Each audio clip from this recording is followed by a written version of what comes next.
A minha unha tá cada parte de um jeito, de um tamanho, na verdade, sabe? E isso me remete muito ao tempo que eu fiquei com ele, porque eu lembro que a minha unha chegou olha só, está, chegou a ficar assim, menos do que a metade. E aí agora ela começou a quebrar de novo, só de eu lembrar de comer, eu já lembro da situação toda.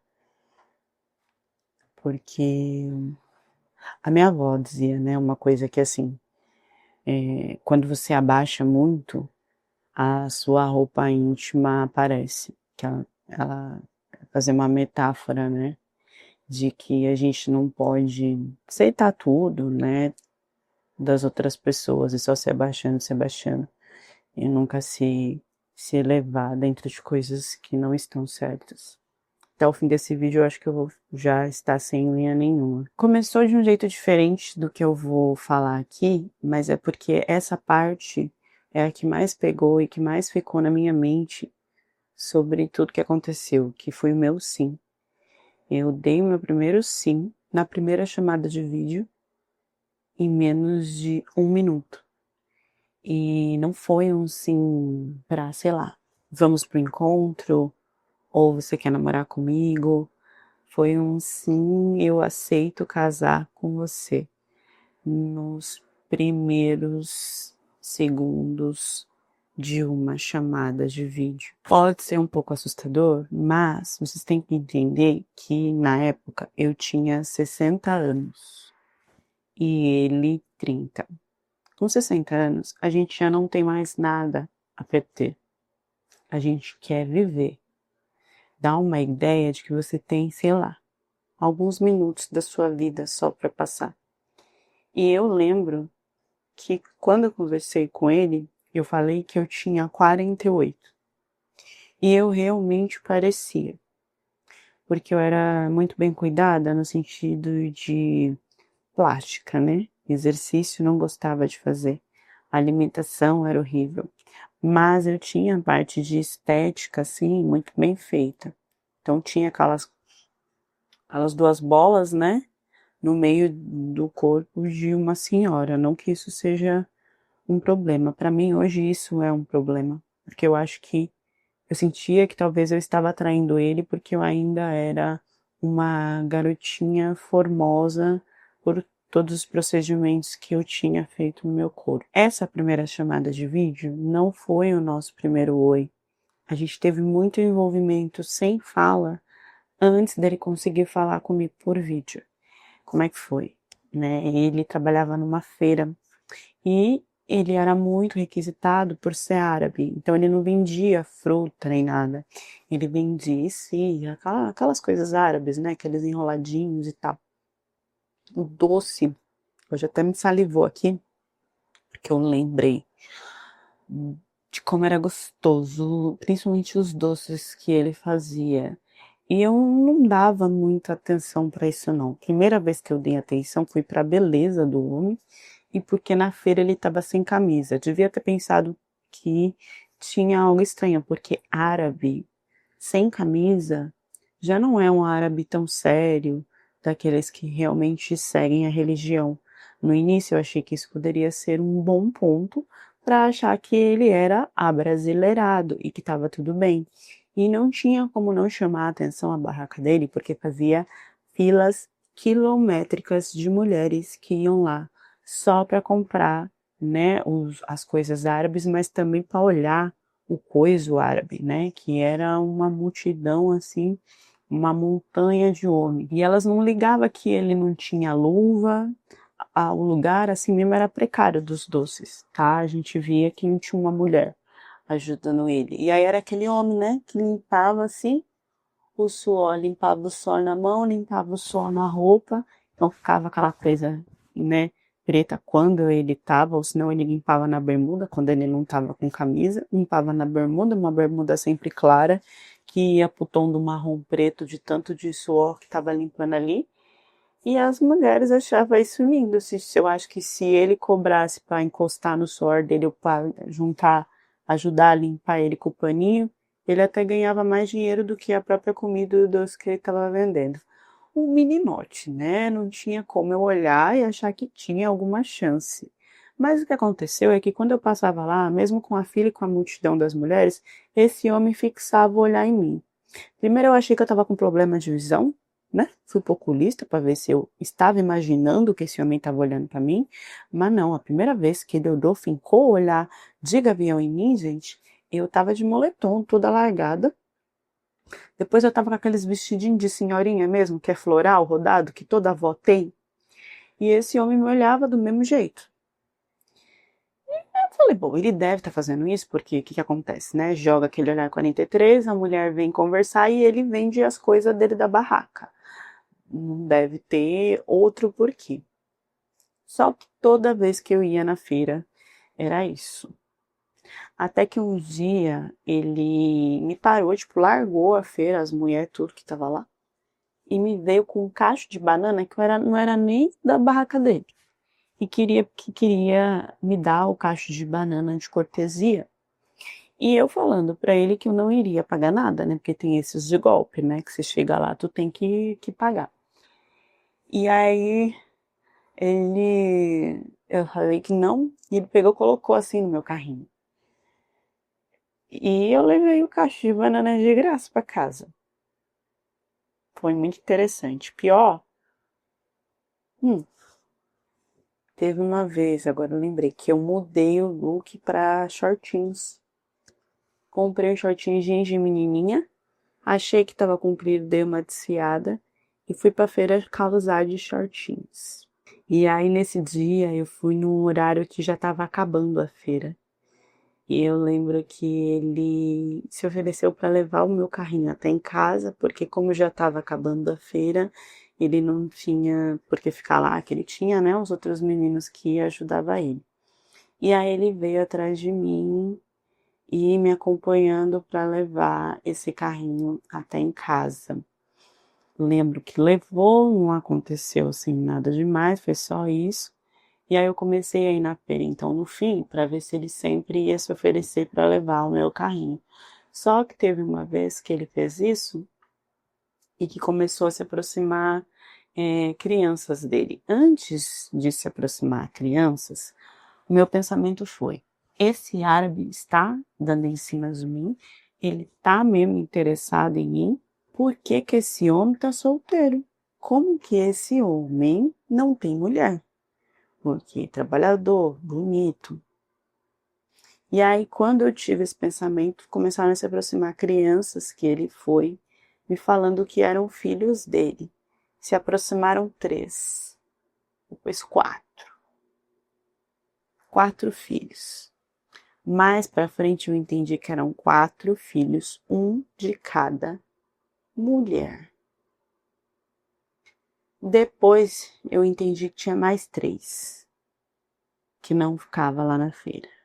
Aí, gente, eu entendi porque que as mulheres não queriam nada sério com ele, né? Queriam experimentar um pouquinho ali do doce sírio e ir embora. Porque qual é a mulher que aceita um cara com, sei lá, já perdi a conta, 7 filhos. E um de cada mulher em uma região diferente do Brasil. Eu nem sei como que tava esse dia os 4 lá com ele, porque não ficava sempre. Bom, o que aconteceu é que não se passou disso, né? A paquera. A paquera não evoluiu para pedir o número do meu celular, não evoluiu pra gente ter um love que fosse. Era só isso. Ele não pedia dinheiro nenhum, eu não comprava nada da barraca dele. Até que um dia eu fui e ele não tava mais lá na barraca. Achei que poderia ter ficado doente ou que estava fazendo a feira em algum outro lugar, mas acontece que ele nunca mais voltou, nem lá para aquela feira, nem para as outras feiras que tinham em volta que eu fui pesquisar. Perguntava sobre ele, ninguém sabia muito bem me falar o que tinha acontecido. Fiquei chateada, fiquei. Até que um belo dia esse homem me apareceu e fez essa chamada de vídeo comigo. Eu não dei o número do meu telefone para ele. Eu não sei como é que ele pegou o número do meu telefone. Toda vez que eu falo isso, a galera fala que eu tô mentindo, que com certeza eu já dei de primeira, deixei em algum papelzinho para ele. Mas não, ele foi capaz descobrir o meu número sozinho para entrar em contato comigo. E quando ele entrou em contato, ele já não estava mais no Brasil, ele estava na Síria, que eu acho que era onde ele tinha nascido, alguma coisa assim. E pelo que eu entendi, ele ficava com essas mulheres aqui no Brasil e ficava um tempo, por exemplo, 2, 3 meses, a mulher engravidava e aí eu não sei como ele voltava para a Síria ou ia para outro lugar e depois voltava para cuidar da criança, mas mesmo com esse tanto de criança que era assim, era escadinha, tá? Coisa, tipo assim, muita pouca diferença de idade. Eu não sei como, com esse tanto de criança, ele ainda não tinha documento para ficar aqui no Brasil. Parece que ele não ficava o tempo suficiente com a mulher para se firmar aqui no Brasil e aí voltava para a Síria e perdia o tempo de se firmar. E como nunca casou no papel, eu não sei muito bem. E aí não entendia como é que ele tinha essa barraca também, né? Depois fui entender que era de um outro amigo dele, que acabou perdendo a vida, e aí ele prometeu ficar nessa barraca, nem sabia onde era ilegal ou não era legal. Enfim, essa confusão toda, que cada vez que eu conversava com ele, a partir dessa primeira chamada que ele já, né, me pediu em casamento, vinha uma explicação nova, mas totalmente conturbada, dentro da vida dele aqui do Brasil. Ele me disse, depois de me pedir em casamento, na chamada de vídeo, e ele começou a explicar, né, que ele estava na Síria porque ele tinha levado 3 filhos dele. Eu achei que para conhecer, mas depois entendi que ele só levou meninas, não levou meninos. Disse que as mães não cuidavam das meninas, então que as meninas ficariam lá na Síria para ser cuidada pela mãe dele e pai que moravam lá. Achei estranho? Achei. Porque só menina? Não sei. Rolou, depois que a gente já tava super junto, e aí tô dando um spoiler pra vocês, que ele levou essas meninas sem autorização da mãe, ou tipo, enganou a mãe para que conseguisse levar, e que lá ele já arrumou o casamento para essas meninas com árabes e ganhou dinheiro com isso, tipo assim, com as próprias filhas. Essa história só rolou quando a gente já estava super junto e ele me fez de tudo para provar que não era assim. Fez chamada de vídeo com as meninas, que falavam português, que estavam do lado da mãe dele, que não tinha casamento nenhum, mandava foto das meninas vivendo normal, como pré-adolescente, né, de escola que estava vendo para elas. Então não teve como eu comprovar, né, nem que essas fotos não foram só armadas para eu não acreditar nessa situação, ou que realmente a situação era fofoca e nunca existiu. Bom, então ele confessou, né, na chamada de vídeo, que ele sabia que tinha que resolver essa questão dos filhos quando ele quisesse ter alguém, porque ninguém ia aceitar ficar com 7 crianças. E que as mães eram mães que davam muito trabalho, no sentido de sempre querer estar com ele, e de usar a criança para isso, e de brigar e de fazer escândalo, e nenhuma outra parceira ia aguentar essa situação. Só que ele percebeu que todas as mulheres se aproximavam porque ele era muito bonito, e quando ele colocava essa situação, as mulheres não queriam e caíam fora. Então, ele ficou com um trauma de tipo assim, mulheres interessadas só na minha beleza, mas quando vê que eu tenho um probleminha dos filhos, não quer nada comigo. E ele não achava que isso era justo. Ele viu que eu me interessei por ele e que, independente dos filhos que eu vi e ele apresentou, eu continuei a situação de deixar ele levar o carrinho em casa, tudo. Então, que eu era a mulher certa porque eu quis ele, assim, dei atenção de paquerar quando ele estava na parte ruim da vida, né? Então, ele tinha escolhido por mim, nada ia fazer mudar isso. E o estranho é que pesquisando, né, essas mulheres elas engravidavam muito rápido dele. E depois, já grávida, elas já separavam. Então, não teve uma, sabe, que fosse, sei lá, 3 anos, ou então que namorou um ano, e engravidou, nada disso. Então, tinha aí uma sequência que também virava uma curiosidade, né? Assim, por que que o ciclo se repete tantas vezes? Parei para pensar nisso. Óbvio que não. Ainda mais de um pedido, depois de um pedido online de casamento, né? E a questão era que, como ele tinha visto que eu era uma mulher que estava disposta a entender os seus problemas, o que ele fez? Me trouxe mais problemas. Então ele me falou que ele não estava conseguindo voltar para o Brasil, por uma questão de documentação, de tudo. E que seria melhor se a gente casasse online, com um advogado, procuração, e aí também dava para fazer a cerimônia online, que aí ele conseguiria, desse jeito, arrumar o documento dele para voltar ao Brasil. As mães realmente deram autorização para as crianças irem, né? Uma que ele não ia conseguir sair do Brasil desse jeito, e também ia ser dado como sequestro, se elas não tivessem dado essa autorização. Então, por aí eu via que estava tudo certo. Mas, na verdade, gente, ele conseguiu essa autorização com as mães, só fiquei sabendo depois de tudo também, tá? Falando que ia curtir umas férias com as crianças, né? Mas não foi bem férias. Ele deixou as crianças lá e voltou para o Brasil.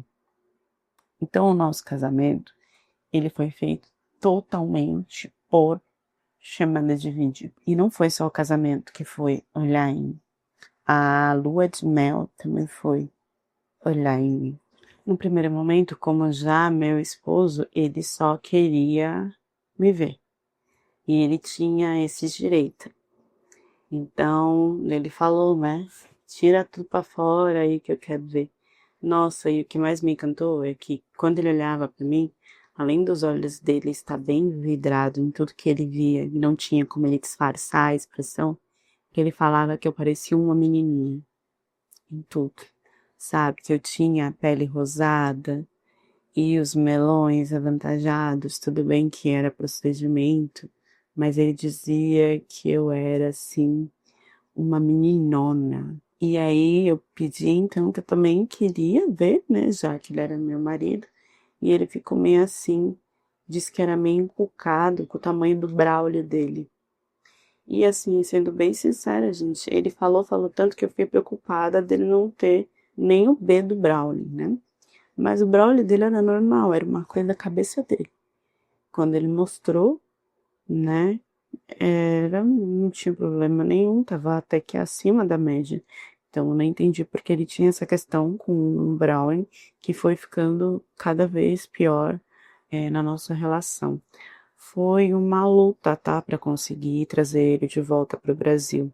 Primeiro que a grana para documentação de casar online já é uma grana maior, porque tem que ter toda uma tradução, porque tem que autenticar documentos, porque tem que esperar chegar até ele, chegar até mim. Depois disso precisa de aprovação, de visto e tal, porque ele queria vir para ficar definitivo, para não precisar ficar indo e voltando para a Síria, uma coisa que eu não entendi como ele pagava essas passagens, porque tudo bem, quando ele estava trabalhando na feira, ok, mas antes disso, né, já eram o quê? 7 filhos.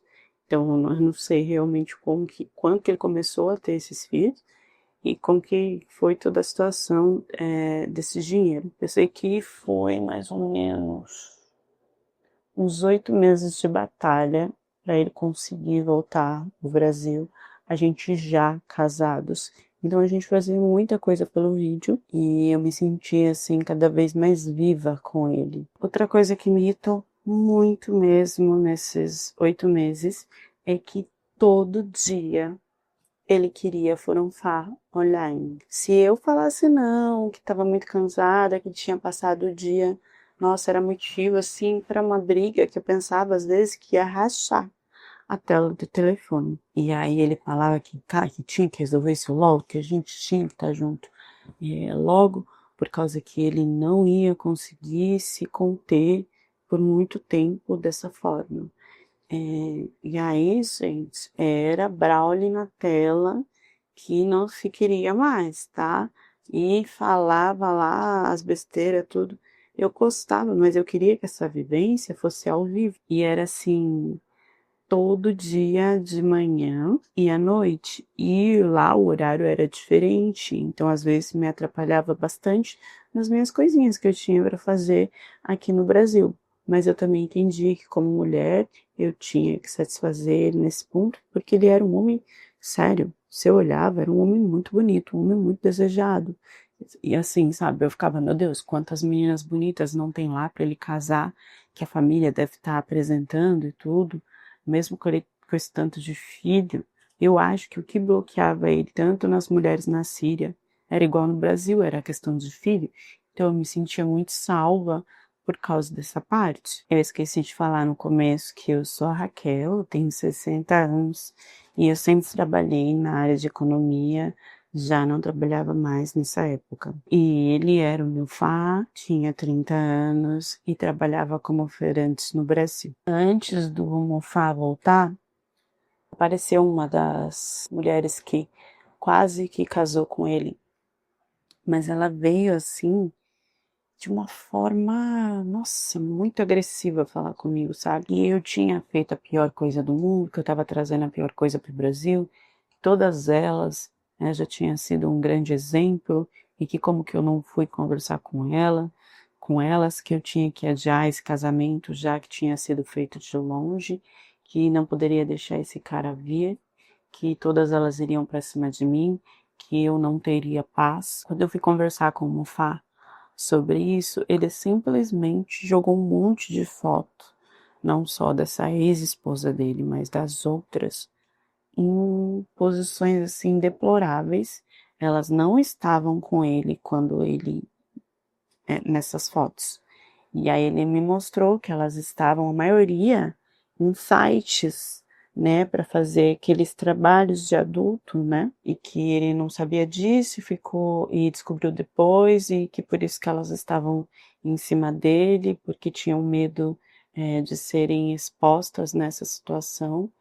E eu não parei nenhum minuto para pensar, tudo bem, mas como que mais de 3 mulheres estavam na mesma situação e ele namorou, né, a ponto de ter filho? Era um pouco estranho. Assim, né, ele tem imã para esse tipo de mulher? Só mais tarde que eu fui saber que essas fotos eram montagens, tá? Elas não estavam em site nenhum e nunca trabalharam com isso. Mas naquele momento ele me mostrou e parecia real no celular. Eu sei que essa mulher ainda tentou ir mais umas 3 vezes na minha casa e foi quando o Mufá falou que era melhor a gente mudar de região porque isso não ia parar. E aí a gente foi então para uma região que não tinha nenhuma mulher.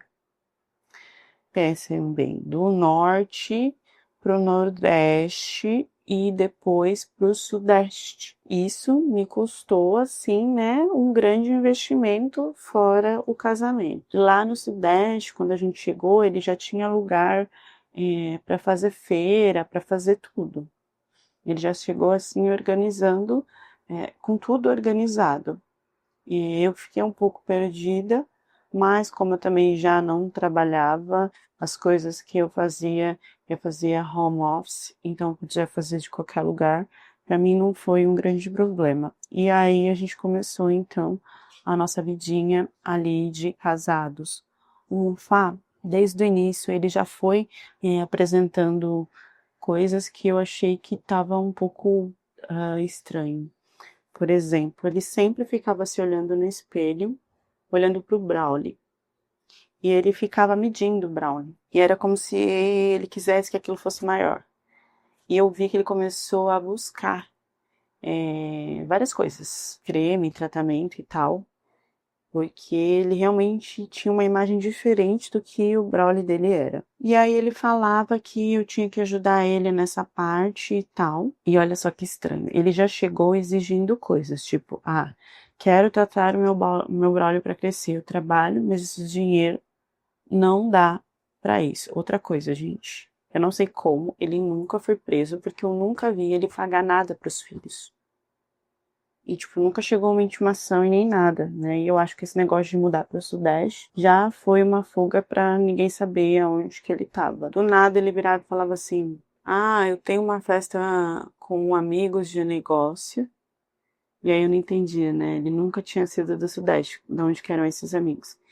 E aí a gente. E aí eu preciso de tanto pra roupa, pra isso, pra aquilo. Que o meu dinheiro não dá. A primeira vez eu dei. Mas aí, todos os dias, ele sempre tava exigindo dinheiro pra alguma coisa.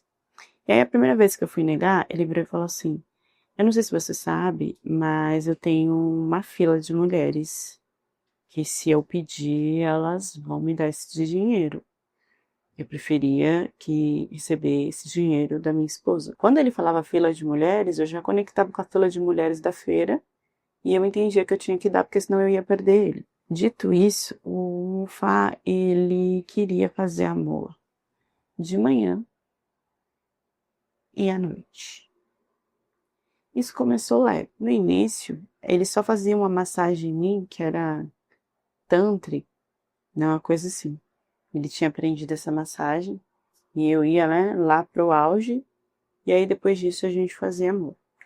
Só que todo dia, de manhã e à noite, era muita coisa pra mim. No terceiro dia que eu fui falar com ele, porque tudo bem, né, o fogo do início e tal. No terceiro dia que eu fui falar com ele, ele virou e falou assim: se eu pegar o meu celular aqui e mandar mensagem, aparece mulher a hora que eu quiser para fazer o que eu quiser. Você vai querer fazer amor comigo?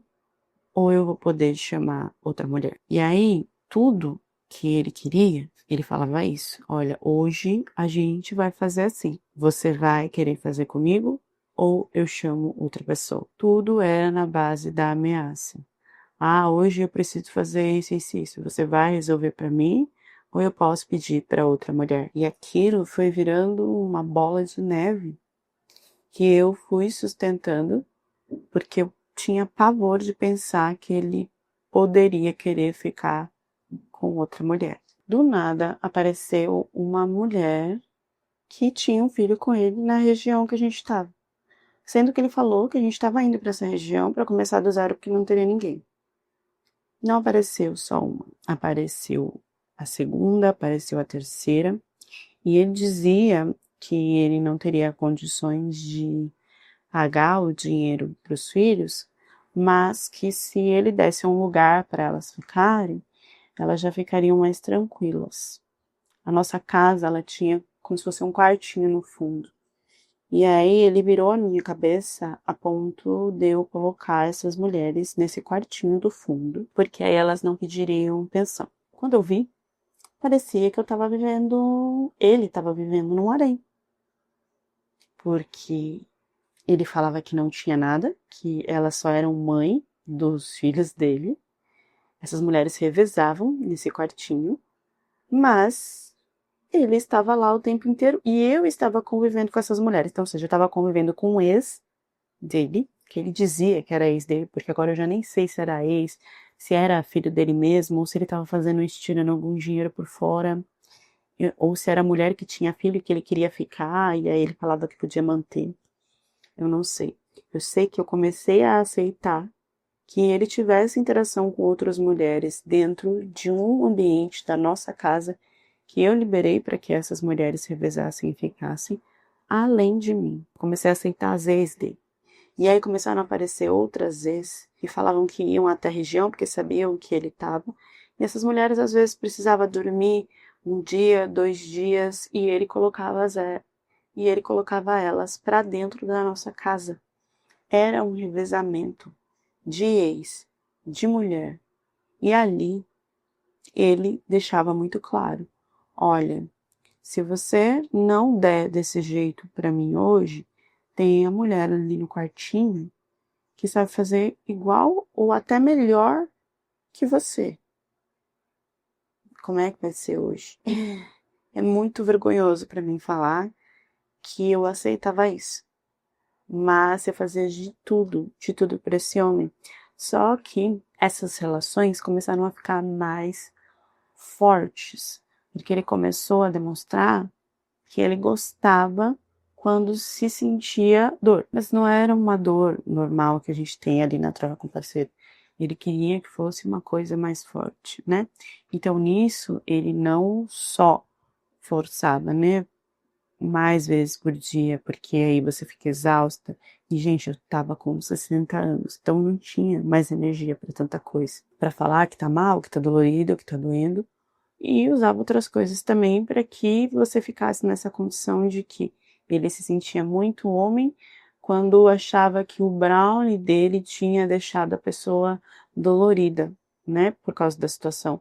Mas às vezes ele não utilizava o brownie dele, utilizava outras coisas para ficar com essa sensação e para iludir na cabeça de que era ele que tinha deixado a pessoa, no caso eu, com aquela dor. Eu tentei algumas vezes brigar e separar. E aí o que que ele fazia?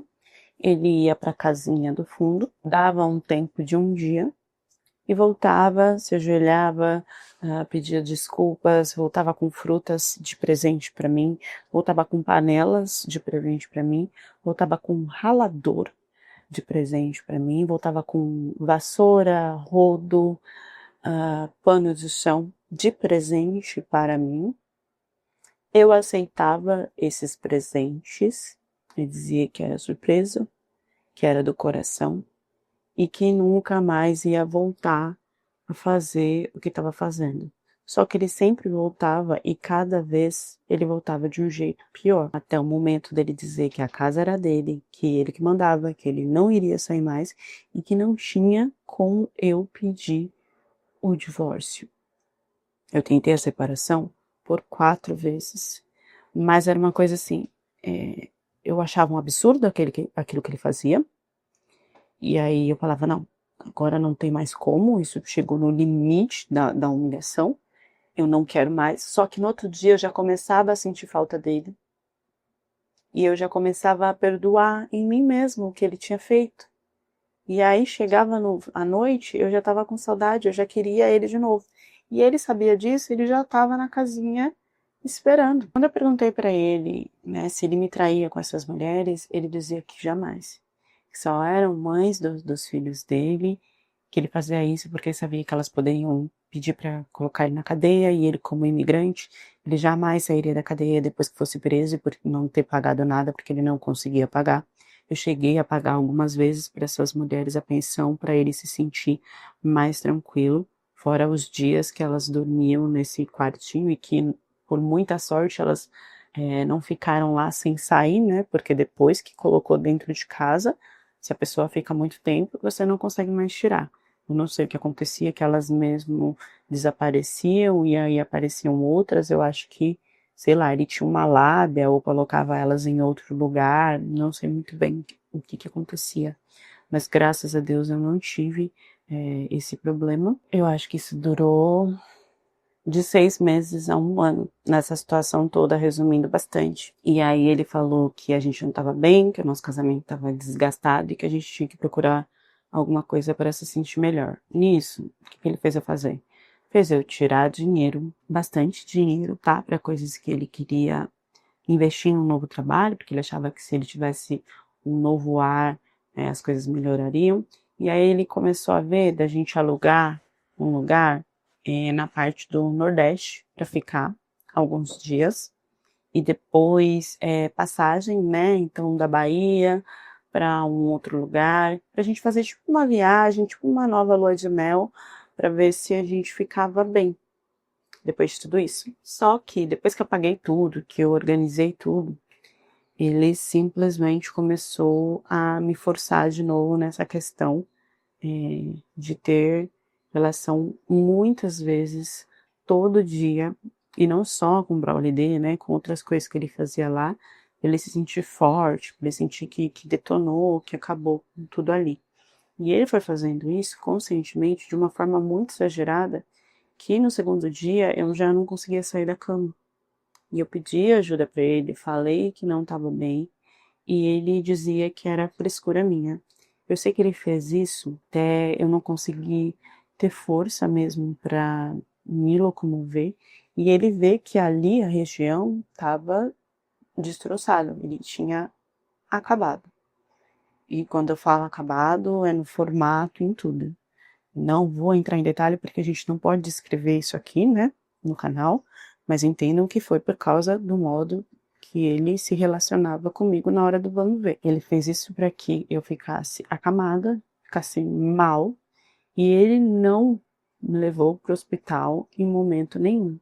O objetivo dele é que eu fosse para o hospital, para que ele então pudesse vivenciar tudo isso que ele fez eu tirar dinheiro, alugar, pagar sozinho. Quando eu cheguei no hospital, né, e eu cheguei porque aí sim eu gritava, pedia socorro, e aí veio vizinho, veio não sei o quê.